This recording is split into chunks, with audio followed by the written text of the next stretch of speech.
If you're in your 40s or 50s and you've ever scrolled the comments under a dividend investing video and seen someone casually mention their $2 million portfolio like it's nothing, stop scrolling for a second and run the actual math with me. The real number of Americans who can walk away from work and live on dividend checks alone is way smaller than that comment section makes it look, and it comes straight from the Federal Reserve and the IRS. Once you see it, you'll read those comments differently.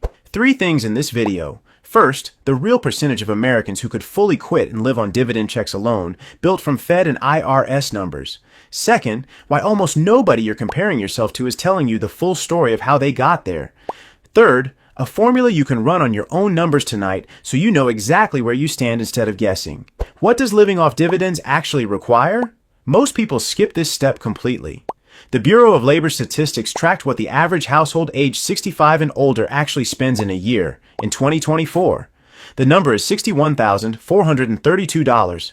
That's food, housing, healthcare, transportation, everything combined. Now Social Security. As of April 2026, the average retired worker collects $2,081.16 a month according to the Social Security Administration's own monthly snapshot. Annualized, that's about $24,900 a year. Subtract that from average spending and you're left with a gap of roughly $36,500 a year that has to come from somewhere else. For most people, that somewhere else is supposed to be dividends. No single agency publishes a clean answer to how many Americans actually clear that bar. It doesn't exist as an official statistic, so we're going to build it ourselves, out of real data, and I'll show you exactly how. To fully replace that spending with dividend income alone, using a realistic, diversified dividend portfolio yielding around 3.5% to 4%, you'd need somewhere between $1.5 and $1.75 million in a taxable brokerage account. Not a 401k, not an IRA, because a taxable account is the only kind that actually pays you spendable cash today. Compare that to the Federal Reserve's own 2022 Survey of Consumer Finances. The median American household's entire net worth, house, cars, retirement accounts, everything combined, was $162,350. Even the threshold to land in the top 10% of all American households by total net worth was $1.559 million.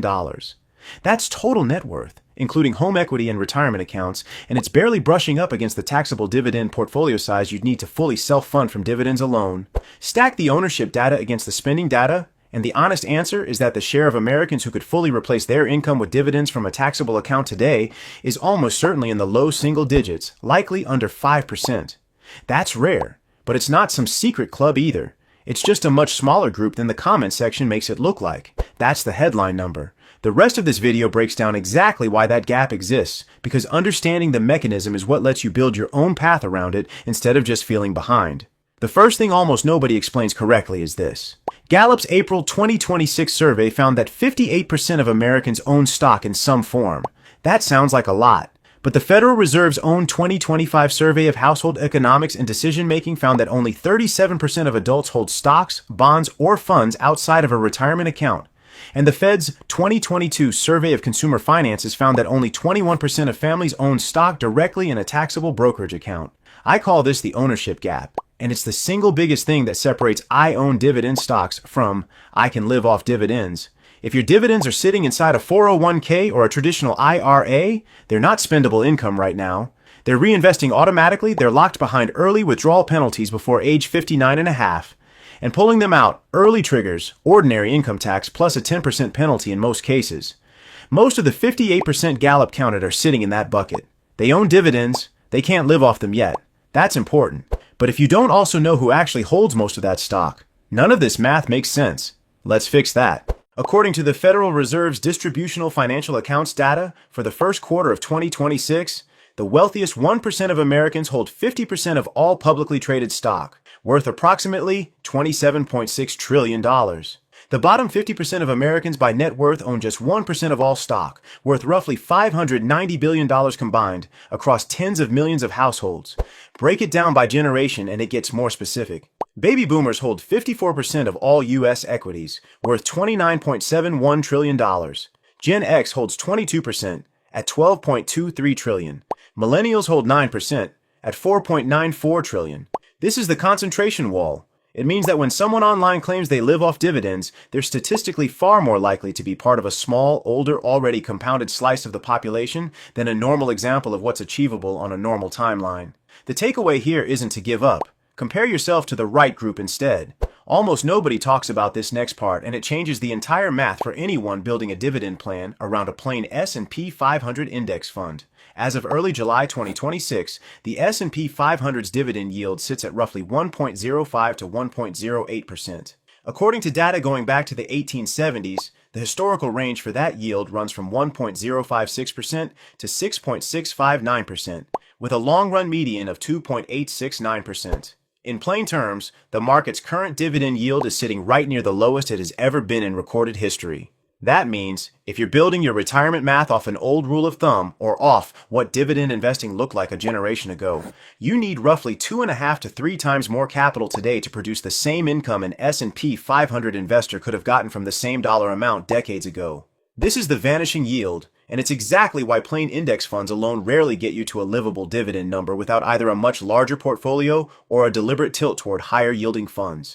This is where most people go wrong, and it's worth calling out directly because it's an easy trap. The mistake is assuming that owning dividend stocks in any account at any yield automatically puts you on the path to living off dividends on a normal timeline. It doesn't. 3 things have to line up at the same time. The account has to be taxable and accessible, the yield has to be realistic for the amount of risk you're willing to take, and the portfolio size has to be large enough to close the actual spending gap, not just produce a number that sounds nice on paper. Miss any one of those 3, and you can own plenty of dividend stocks and still not be able to touch that income for years. Now for the good news, a mechanism most people never get told exists. The IRS has a 0% federal tax bracket specifically for qualified dividends. For 2025, single filers pay 0 federal tax on qualified dividend income up to $48,350 of taxable income. That threshold rises to $49,950 for 2026. This one, I'm calling the 0% zone, and it matters more for this audience than almost anyone else watching finance content. If your only other income in retirement is a modest Social Security check, you have a lot more room in that 0% bracket than someone still working full-time with a salary. That means a well-built dividend portfolio can produce real, spendable income taxed at 0% federal, legally, simply by understanding where that threshold sits. This is simply how the tax code is written, not some hidden trick, and almost nobody bothers explaining it to the people who'd benefit from it most. Time to make this personal, using your own numbers. If you've watched our video on living off dividends starting in your 40s or 50s, you've heard the shortcut. Take your monthly income target and multiply by 200. That shortcut assumes a 6% yield, which is realistic for a portfolio deliberately tilted toward higher yield funds. But it's not the right number if you're sitting in a plain S&P 500 fund at today's roughly 1% yield. The real adjustable formula looks like this. Take your annual income goal and divide it by your actual portfolio's yield, written as a decimal. That's your real dividend number. Run it 3 ways. Say your goal is $30,000 a year in dividend income. At a 3% yield, you'd need $1 million. At a 4% yield, you'd need $750,000. At a 6% yield, taking on meaningfully more risk, you'd need $500,000. Flip it around and start with what you actually have. At a realistic 4% yield, $50,000 invested produces $2,000 a year. $150,000 produces $6,000 a year. $300,000 produces $12,000 a year. Remember that $36,500 gap we calculated earlier between average retiree spending and the average Social Security check? Even $300,000 at a realistic yield only closes about a third of that gap on its own. That's not meant to discourage you, it's meant to show you exactly how big a lever you're pulling, whether that's a bigger portfolio, a higher yield tilt, or dividends working alongside Social Security instead of replacing it entirely. 2 quick things worth knowing if you're already building a dividend portfolio. First, if you hold RE8s for their high yields, know that according to Narrate's own 2024 data, 78% of REI dividend payouts are taxed as ordinary income, not at the lower qualified dividend rate most people assume applies to all dividends. Know that going in. Second, and this one genuinely surprises people, under state unclaimed property law, a dividend account can be legally declared abandoned after just 3 to 5 years of no login activity. Not no dividends, no login. The National Association of Unclaimed Property Administrators estimates $70 billion in unclaimed property is currently owed to about 33 million Americans. And once a state takes control of your shares, it typically sells them and keeps everything the position would have earned going forward. If you've got an old dividend account you haven't logged into in years, that's worth a 5-minute check today. Pull all of this together. The real number of Americans who could fully live off dividends today sits under 5%, based on Fed and IRS data, not a guess. The ownership gap explains why 58% owning stock doesn't mean 58% can live off it. The concentration wall explains why the loudest voices online aren't a normal comparison group. The vanishing yield explains why old rules of thumb about index fund dividends don't hold up anymore. And the 0% zone is the one genuinely good news story in all of this. The tax code rewards exactly the kind of modest, taxable dividend income this audience is trying to build. Drop your real dividend number in the comments. Take your income goal, divide it by whatever yield your actual portfolio is running, and tell me what number you land on. I read every one of these, and I want to see where this audience actually stands.